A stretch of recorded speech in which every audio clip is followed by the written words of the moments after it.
Hi, everybody. Mrs. Gladstone.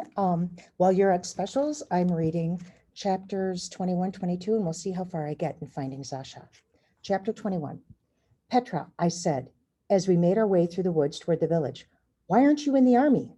I know you will find this hard to believe, he answered with a half a grin, but I am too old. What about Yeshka? Too young.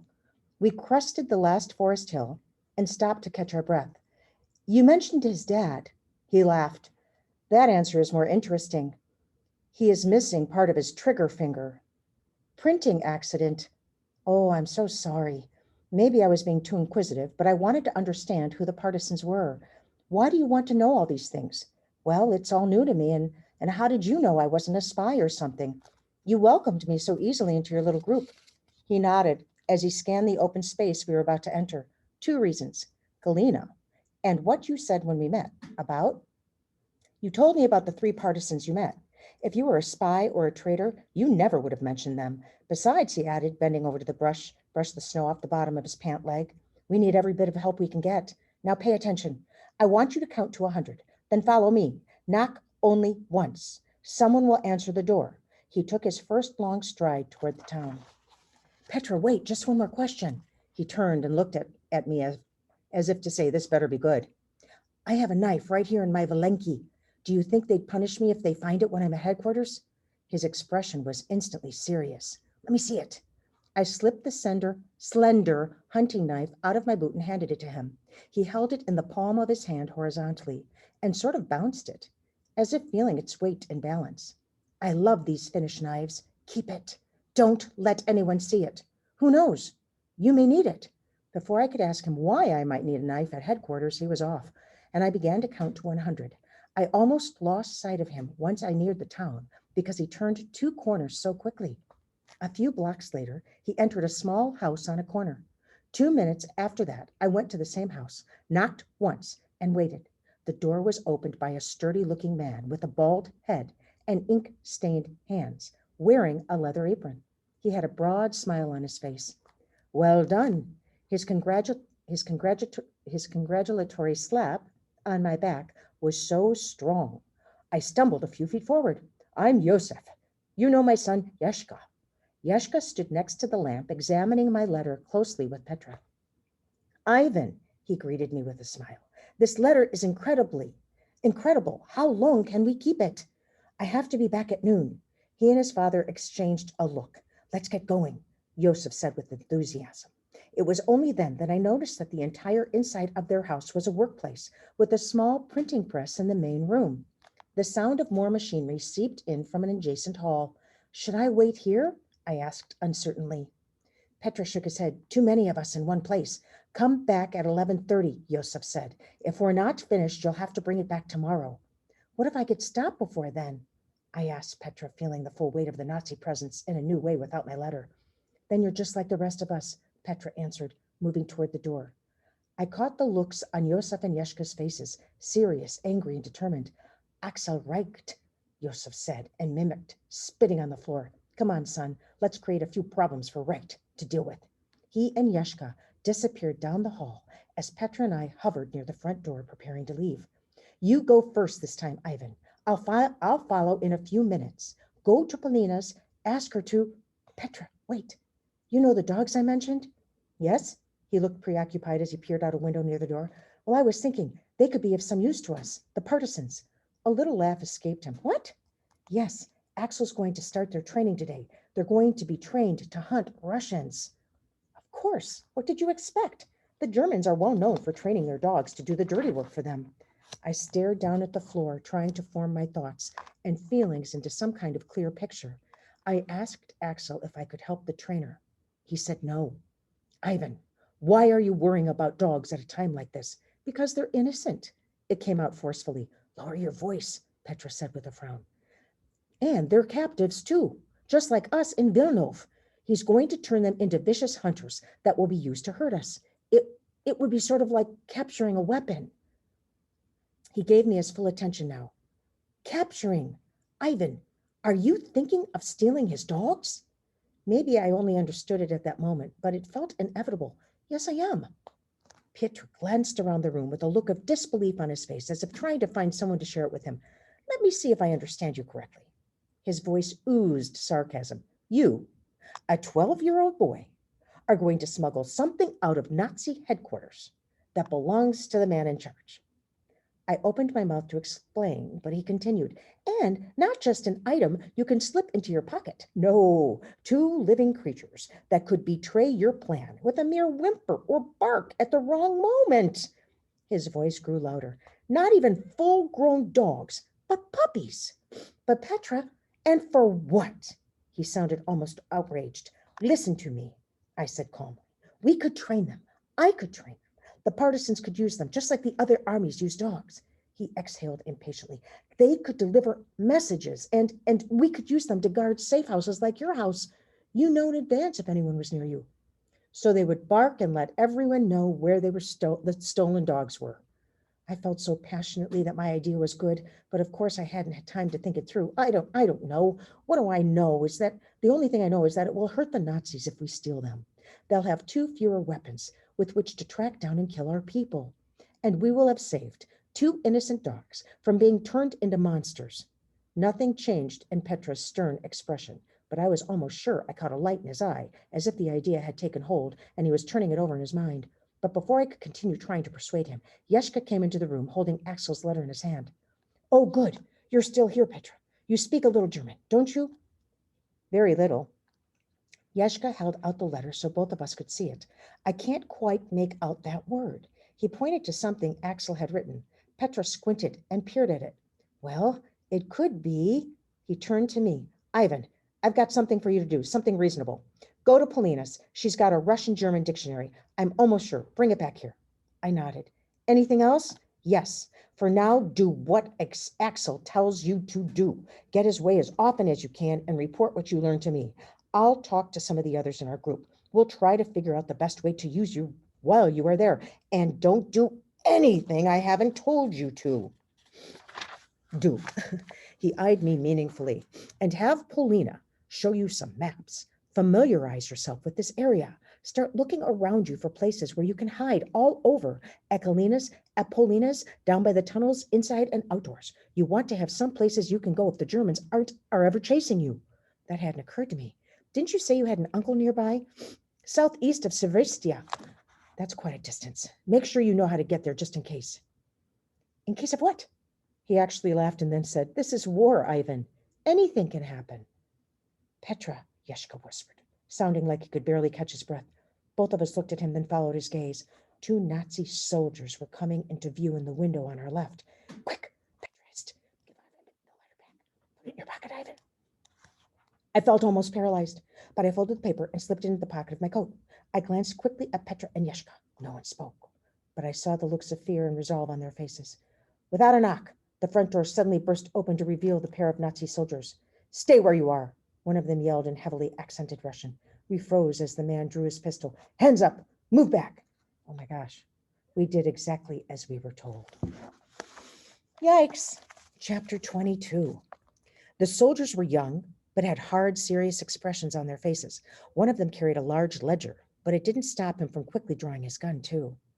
The man who spoke first looked at the machinery in the room carefully. What is this place? He demanded. It's a printing shop, Yeshka answered slowly, hands still in the air. Where is the owner? He's in the back. It is my father. Do you want me to get him? Don't move. Is anyone else in the building besides him? No. What about your mother? Where is she? He asked suspiciously. She died, giving birth to me, Yeshka said. We'll search for ourselves in a minute. If you're lying, you'll be the first to die. Call your father. Tell him to get out here. Papa, Papa, he called loudly. We have German soldiers in the front room. They want to see you. I stared nervously at the door to the back area, praying Yosef wouldn't do anything foolish when he saw us being held at gunpoint. But Yosef was no fool. He walked slowly through the door, his hands empty and visible. He put them in the air and joined us in our line, facing the soldiers, even before they commanded him to do so. What do you print here? The soldier asked loudly. We have a little newspaper, The Voice of the Village. Our modest press has printed it for the last 5 years. What else? Oh, handbills for village events, memorial cards for deaths. There is to be no more publication of your newspaper. Is that clear? Yes, sir. May I ask a question? The man hesitated quickly. May my son and I work on our other orders? No. As of this moment, everything in the house belongs to the German army. But we sleep in the back, Yeshka protested. This is also our home. Yeshka, Joseph said softly to silence him. Step forward, the soldier told Yeshka in a deadly calm voice. That's right, keep your hands up. Yeshka took a deep breath, raised his head slightly as he moved a few steps towards the soldier. The man slipped his gun into his left hand, made a quick advance on Yeshka, and punched him as hard as he could in the stomach. Yeshka moaned, bending over with pain, almost falling to the ground. Stand up straight, the soldier snapped at Yeshka. It looks like you're going to have to find another place to live. Do we understand each other now? Yeshka nodded as he struggled to stand up, suppressing a groan.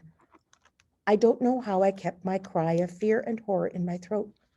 I forced myself to hide my thoughts and feelings, as Petra had instructed me. Only the tremble in my hands betrayed me. Poor Yeshka stepped back next to me in line, barely able to stand up straight or raise his hands above his waist. The soldier turned his attention to Petra. Who are you? What are you doing here? I'm just an old bachelor, sir. I came to see my friends, to share some tea, to hear the news. His tone was deferential, his face a mask of dullness. And how are you aware, old bachelor, that the German army now occupies this town? Yes, sir. I've heard the guns. The man pointed at me. Is this your son? No, sir. Suddenly I became the object of his interest. Why are you here? Remembering Petra's advice to answer only what you're asked and not to elaborate, I said, he's my friend, and nodded toward Yeshka. He said something in German to the man who carried the ledger and went off to search the rest of the house. His movements echoed by the crush of his heels on the wooden floor. When he returned, he said, you are to give this man your name, addresses, ages, and occupations, and indicated the soldier with the notebook. Petra stepped up to the man. I am Petra Ostrov. I live in the glen to the soldier seemed uncomprehending and spoke to the other man in German, confirming my suspicion that he didn't speak Russian. The soldier who had hit Yeshka grabbed the man's ledger and the pencil he held out for him impatiently and said, name. Once Petra had given him his information, it was my turn. I panicked, realizing I didn't know Galina's address. I could admit the truth, but I had a feeling it would arouse his suspicion and lead to something bad. Remembering the responses of the soldiers at headquarters, I took a chance. When I was with Major Axel Reich this morning, he told me I should show the letter he gave me to any soldier who stopped me.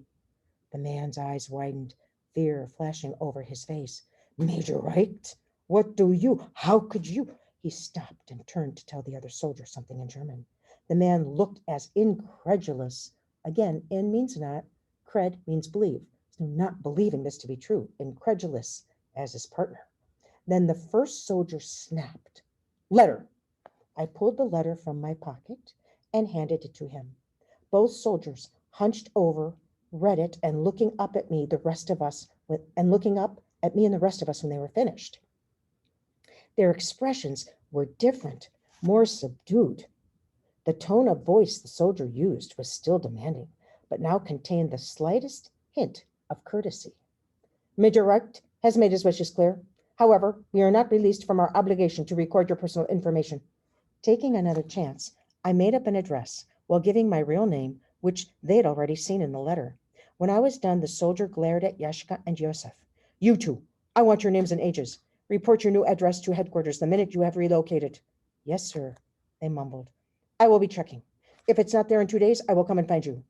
The tiny bit of leverage Axel's letter gave me also provided me with the nerve I needed to ask a question. As politely as possible, I said, Sir, I was wondering, yes? What should we expect to happen next? It was obvious he didn't want to explain himself or his army's requests to a small boy, or probably to any Russian for that matter. As with any occupied town, we are taking inventory of the population and any goods and services that might be of use to our army. Thank you, I said as humbly as I could manage. When I see the major this afternoon, I will tell him how well you treated us. Thank you, I said as humbly as I could manage. When I see the major this afternoon, I will tell him how well you treated us. That was Ivan. I saw the look of fear again in his eyes before he said, Now, all of you, get out. Oh, wow. Okay, I have time for chapter 23. Yikes, that was close. We were about 30 feet from the house before any of us spoke. Nazi filth, Josef spat, putting his arm around his son's shoulder. Our coats are back there, Papa, our money, our papers, everything. Don't worry about that now, Yashka. I felt so powerless when they hit you. I wanted to. Petra interrupted him. You did the right thing, Josef. One word from any of us would have resulted in a beating, or perhaps even death. Whoever thought this little Ivan and his letter would have saved us? Yashka asked, attempting a smile. Only for the moment, Petra said seriously. They don't see us as humans. If they don't kill or starve us first, they'll soon decide whether we could be useful as slaves and send us to Germany to work in their factories. Really? I was incredulous, never having heard of such a thing. Unless they think we're partisans, Yosef said. Then they'll just kill us and save themselves the trouble of having to send us anywhere.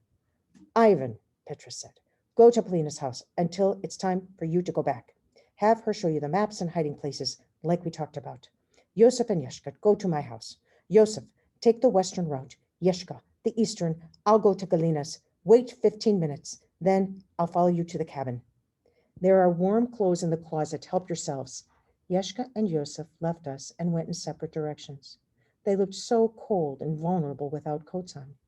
Petra turned around suddenly and in a loud, raspy, urgent whisper called, Yosef! Yosef! He must not have heard him because he continued on his way west as Petra had instructed.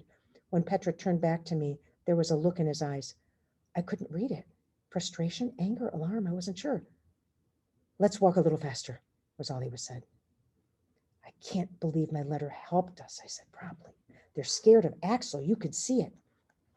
Petra put his hand on my shoulder. I know, you did the right thing. It got us out of there before they could ask us more questions.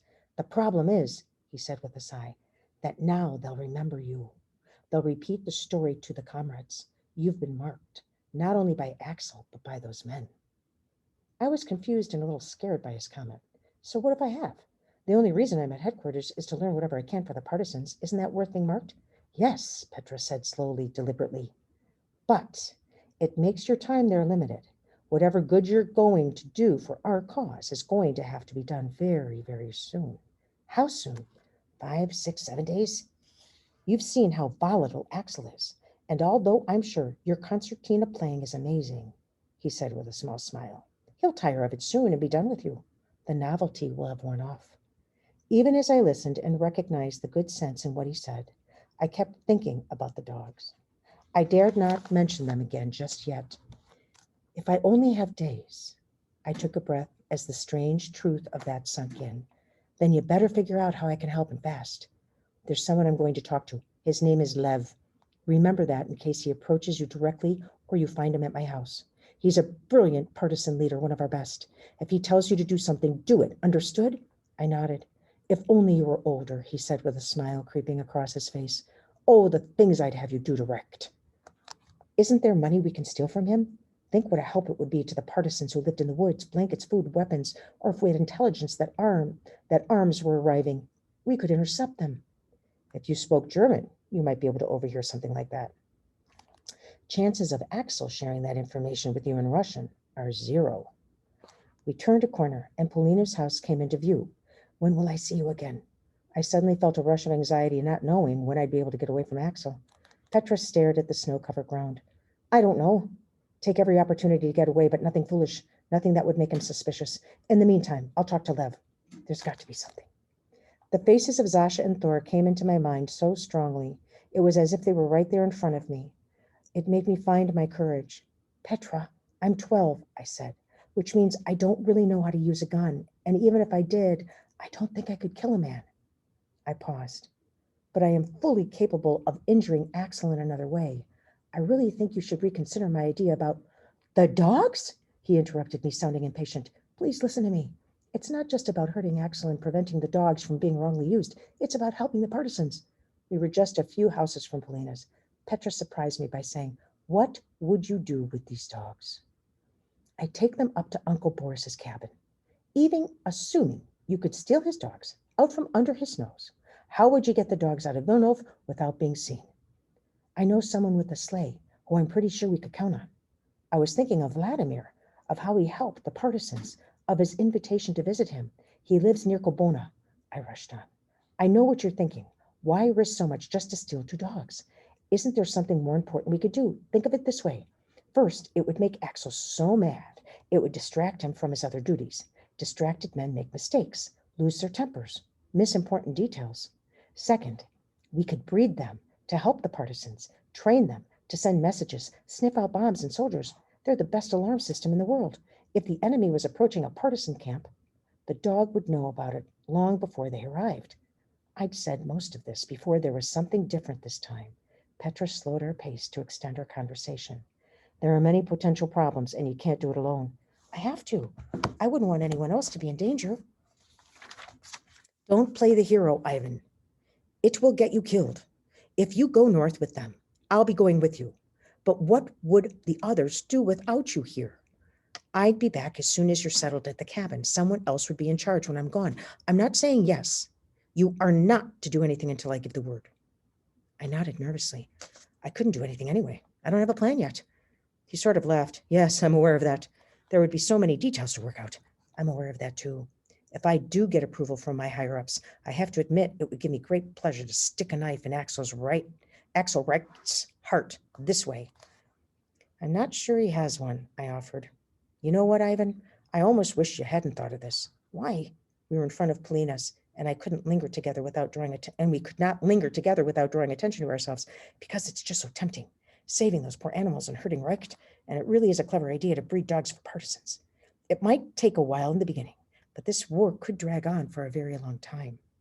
After my initial pride and happiness at having come up with the idea, I suddenly felt the full weight of the terrible consequences if something went wrong. That's right, Ivan, Petra said, as if reading my mind. What's right? There can be no mistakes. He walked on toward Galina's and never looked back. Whoa, this is just getting better and better. Chapter 24. Guessing that Polina's family knew the Nazis were going from door to door, I went to the back door so I wouldn't scare them. Yes, a nervous-sounding voice replied to my knock. Polina, it's Ivan, let me in. Go away, you can't come in. I thought maybe I didn't understand her correctly. Polina, don't be afraid, it's me, Ivan, I'm coming in. The sound of running and then water were the first things I heard. Polina, is that you? I half whispered, slipping in the door and closing it quickly behind me. She didn't answer. I tiptoed down the short hall and into the kitchen. Polina was standing at the sink, her back to me. She held something to her face. Why are you here? She demanded. What's wrong? Did something happen? No, go away. She hunched over slightly as if to shield herself as I approached her. My heart was pounding. I remembered her strange mother. Could she have hurt Polina in some way? Why are you hiding your face? I'm not. Her voice sounded choked with emotion. Petra sent me. I have to talk with you. Maybe that will reach her, I thought. I can't. Why not? What's going on? I demanded in frustration. She put down the cloth she'd been holding to her face, laying it on the sink. Slowly, she turned around to face me. I gasped. Oh my God! The left side of her face was so swollen, it distorted her features. Red and purple swirled under her skin, and a 2-inch cut between her temple and her eyebrow and her forehead was still moist with blood. I stepped toward her, my arms out to hug her. Don't touch me, she said pleadingly. It'll hurt too much. Her eyes glistened with tears. Who did this to you? I asked as a cold fury spread through me. She looked in my eyes a long time before answering. You know who. And you know why. Why? I could barely get the word out. Because they can. I understood perfectly. We were in the power of our invaders, our occupiers. There would be no punishment for any of their hideous actions. There would be no justice. There would only be more gratuitous violence until it turned into torture and then death. We were at their mercy, but they had none. Would it hurt to sit down? Polina laughed in spite of herself, even though I could tell it hurt her. No, Ivan, it wouldn't. They only hit me in the face. I sort of laughed too, as much as I could, with sorrow in my heart and anger in my gut. I pulled a chair out from the kitchen table for her. Polina, who I had last seen looking strong and agile in her basement when she taught me some secrets of hand-to-hand combat, now seemed almost waif-like. That's like weak and easy to push over. Her dark hair in braids, an oversized sweater hanging from her thin frame, she sat down tentatively on the edge of the oak chair. I'm so sorry. I guess I couldn't Couldn't have come at a worse time. She shook her injured face slightly. It's okay. Is there something you want to tell me? Has someone else been hurt? Looking almost panicked, she added, or captured? I looked down and simply said, the Nazis paid Yashka and Yosef a visit while Petra and I were there. Oh no, she covered her mouth with her hand. Is everyone all right? Yashka was hit very hard in the stomach. Polina moaned sympathetically. He's okay, we're all okay, but they threw Joseph and Yashka out of their house and they said they couldn't go back. What are they going to do? That's their business and Petra will take care of them. But there's more. Petra wants you to show me the maps, local ones, but also ones that show the area on the eastern shore of Lake Ladoga. He said I need to find some places to hide. He wants me to be familiar with this area so that if someone is chasing me, why would the Germans be chasing you? She fixed her fierce brown eyes on me. He said, you can help me. She sat back in the chair. Although battered, the look in her eyes were clear. You didn't answer my question. I stared at the table, uncertain how much I should tell her about Axel's letter, the plan to copy the letterhead, to make other fake letters, and my idea about stealing Axel's dogs. Hadn't I been told that the fewer people who knew about something, the less trouble you can get in?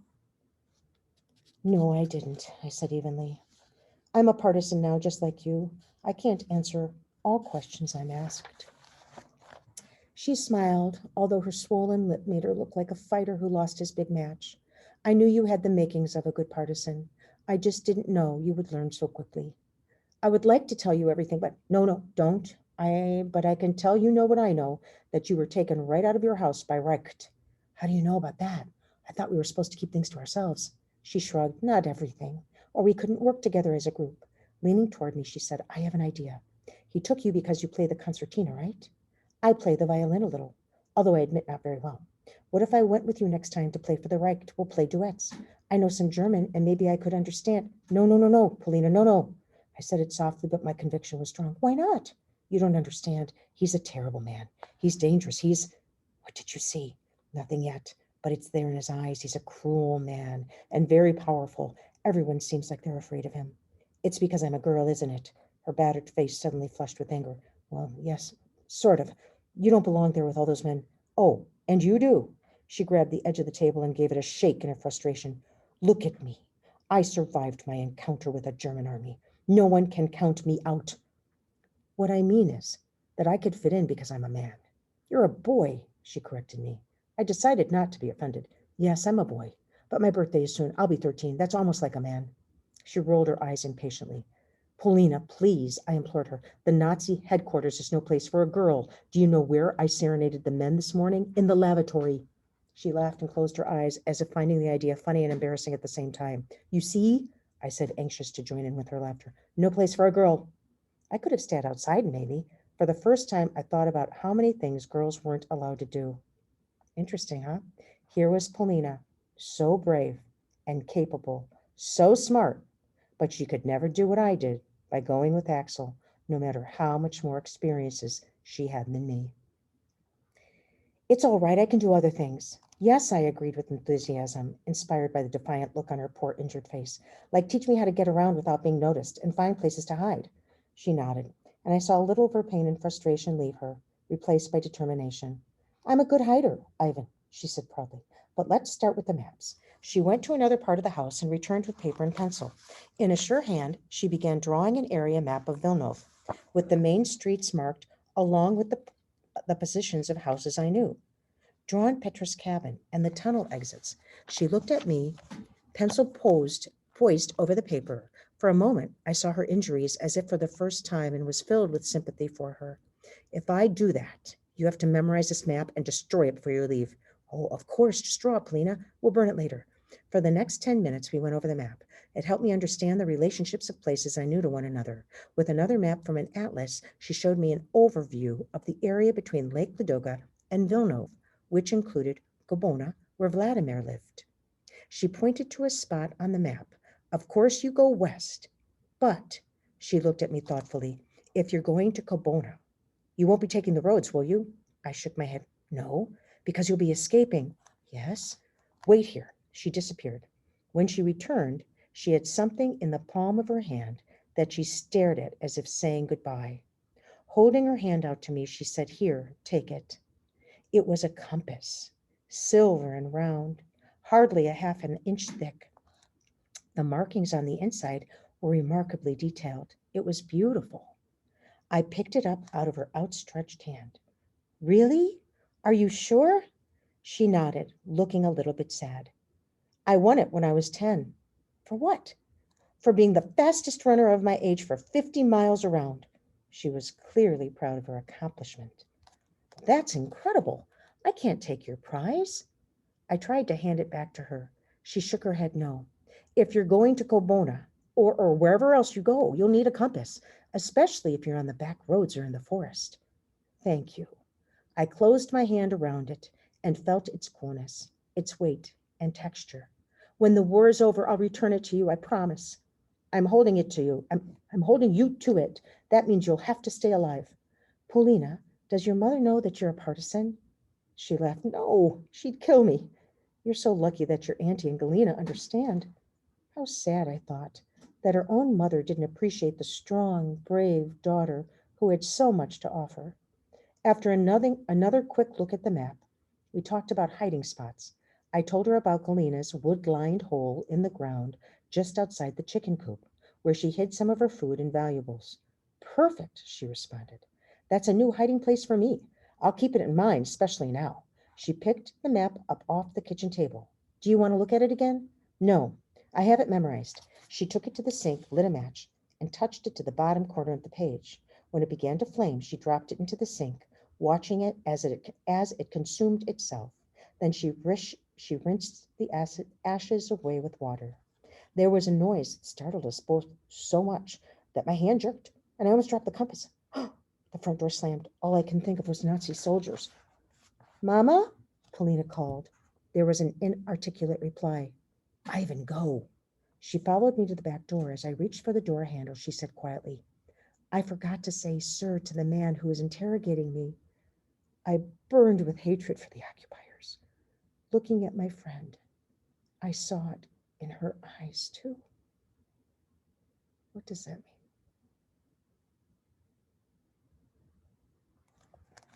Well, she told him why she got her face beaten up because she forgot to say sir. I think her mama's there. Let's hope so. I'm going to stop now and we'll continue reading in a little bit and I'll post this. Okay, can't wait to talk to you guys about this.